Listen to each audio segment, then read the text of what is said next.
Bom, seja muito bem-vindo a mais uma aula da nossa Escola de Desenvolvimento Definitivo e nessa aula de hoje nós vamos falar sobre a memória, né? Como muitas pessoas acham, a memória é um banco de dados, né? As pessoas acham que a memória é um banco de dados e, inclusive, né, o sistema educacional funciona dessa forma. Você é posta numa classe e a partir dali informações são compartilhadas e acontece que um tempo passa, né? Passa aí um certo tempo e você já não se lembra mais de absolutamente nada. Então a gente, né? Acontece esse processo de exclusão, né? Das informações da memória. E outra coisa que acontece é que também a memória, ela é lida o tempo todo por fenômenos inconscientes. Então acontece que sempre quando existe uma leitura na memória, o conteúdo resgatado, ele não é o mesmo. É por isso que ocorrem as distorções. A memória, quando ela é lida, esses conteúdos eles podem ser microdimensionados ou macrodimensionados. Até porque o que acontece? A memória vai recebendo novos registros de informação. O corpo, né, desses registros eles vão se expandindo e eles cointeragem. E quando a leitura passa, a leitura usa determinados dados da memória para interpretar determinados estímulos. Então são vários dados de informações sendo lidos ao mesmo tempo e sendo utilizados. Isso ocorre na velocidade de um raio e sendo utilizado para interpretar aquele estímulo. É aquele momento em que alguém disse alguma coisa para você, né? Por exemplo, alguém uma vez disse para você que você era um inútil. Né? Vamos pegar uma experiência traumática. Alguém disse para você que você era um inútil, que você não servia. Então, basicamente, o que acontece? A leitura, ela varre, né, a memória a partir do momento que você recebe esse input auditivo, ou seja, esse estímulo auditivo. Então, a leitura, ela varre a memória e ela vai resgatar determinados registros que vão cooperar para a interpretação desse estímulo.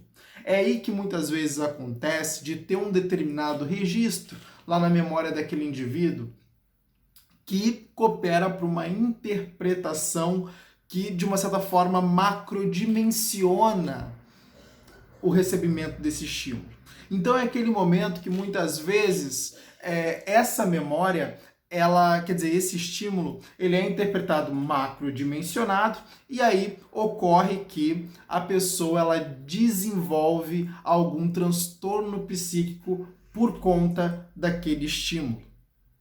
É por isso que a gente tem que cuidar muito. E quando ela não desenvolve um transtorno psíquico por conta desse estímulo, esse estímulo ele foi registrado automaticamente na memória. A gente vai falar disso mais para frente, acerca dos registros das informações, mas esse registro ele foi automaticamente impresso na memória e agora esse input auditivo de que você é um inútil vai ser utilizado para leituras de novos estímulos que futuramente vão fazer parte da sua vida. Então vamos supor que em um determinado momento você vai fazer uma prova, né? Uma prova lá da escola, uma prova importante que vai definir aí uma parte importante da sua vida.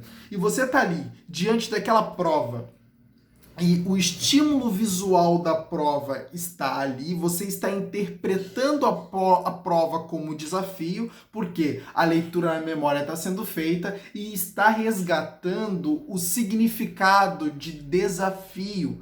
E automaticamente essa semântica do desafio, esse significado do desafio está sendo utilizado para gerar a interpretação da prova. É por isso que Eu não sei, tomara que você aí do outro lado esteja conseguindo entender isso tudo. Mas é assim que a nossa mente funciona. Então você está olhando para a prova, você está tendo um input visual. O que é um input visual? É um estímulo visual. O que é o estímulo visual? É a imagem da prova diante do teu campo de visão. A partir do momento que você tem a imagem da prova diante do teu campo de visão, a prova está ali e agora ela foi registrada automaticamente na sua memória, essa imagem da prova. Logo, o seu cérebro lida com semânticas, ou seja, com significados. Então você basicamente vai ser feita uma leitura, que não é você quem faz, essa leitura é um processo inconsciente. Se você tivesse que fazer essa leitura, o que ia acontecer? Né? Você ia sobrecarregar o eu, você ia sobrecarregar a consciência, e isso não pode acontecer, porque te torna disfuncional. Imagina você fazendo 1 zilhão de processos conscientemente, sua consciência ia ficar, né, toda encasquetada. Então isso não pode acontecer. Então, por isso que nós temos a inconsciência, né? Até para fazer o quê? Para tirar o peso que cairia sobre a nossa consciência se nós não a tivéssemos. Então, você está ali, a prova está diante de você e a leitura está sendo feita, resgatou o significado da palavra desafio, aquela prova passa a ser representada como um desafio. E aí você lembra que você não é capaz. Você lembra daquele estímulo auditivo? Muitas vezes você pode, inclusive, até escutar a voz aqui, né? Só que, na verdade, o que acontece? Isso é uma leitura de um registro, né, que foi feita na sua memória. Ou seja, não é a lembrança, mas a reconstrução da lembrança. Nossa, aí eu te confundo mais, né? Mas é assim que funciona. A nossa mente, ela basicamente, ela não resgata a essência. Ela não resgata a essência de um acontecimento. Ela resgata uma nova construção, assim fica melhor, uma nova construção daquilo que aconteceu anteriormente. Né? É como se você botasse... Esse exemplo fica perfeito. É como se você colocasse uma roupa no guarda-roupa. E quando você for tirar essa roupa, teria um tamanho maior, né? Você colocou ela P, ela saiu M, ou ela saiu G, e você colocou ela azul, ela saiu roxa. É assim que funciona. Então, quando você recebeu o input ele foi automaticamente registrado, ele ficou lá na sua mente, só que depois, quando foi lido, obviamente, nesse processo de registro, ele sofreu alterações, micro e macro distinções que geraram distorções e automaticamente o conteúdo já não é mais o mesmo e quando é lido com a nova transformação. Entende? É assim que funciona. E aí, você basicamente está lá, interpreta aquele estímulo, fazendo uso do que já tem armazenado na sua memória. É por isso que a sua memória ela armazena informações, mas ela não funciona somente como um banco de dados. Na verdade, o objetivo da memória é gerar guardar as representações para um uso futuro, para gerar novas interpretações de representações que vão ser do presente. Né? Então a gente está o tempo todo sendo estimulado, isso faz parte, né? A gente está aqui e a gente está o tempo todo sendo estimulado. Né? Toques de tato, imagens que nós estamos olhando, você agora mesmo está sendo estimulado por essa câmera, eu estou falando, você está sendo estimulado por meio auditivo, né? Ouvindo a minha voz, e você está me vendo, você também está sendo estimulado por meio dos seus olhos, está vendo a minha imagem, e a sua memória está sendo lida e varrida o tempo todo em busca de informações, até mesmo para interpretar aquilo que eu estou te comunicando. Né? E aí essa memória está sendo varrida e automaticamente você agora está gerando novas interpretações desses estímulos do presente, desses estímulos que estão acontecendo exatamente no aqui e no agora. É para isso que serve a nossa memória. E é graças à memória que nós nos tornamos pessoas funcionais. Né? Se nós não tivéssemos a memória, sabe o que ia acontecer? Todo santo dia você ia ter que reaprender tudo que aprendeu no dia anterior. Então, todo santo dia você teria que viver tudo do dia anterior e no outro dia você teria que reviver tudo dos outros 2 dias seguintes para conseguir dos outros 2 dias anteriores para que você pudesse ser funcional naquele dia, no terceiro dia.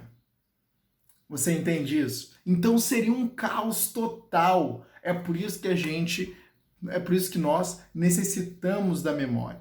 Né? E é por isso que uma pessoa que sofre com a doença de Alzheimer, ela se torna completamente disfuncional no dia a dia. Né? Uma pessoa, por exemplo, portadora da doença de Alzheimer, ela basicamente não consegue mais interagir com o mundo. Por quê? Porque ela está sofrendo danos na memória.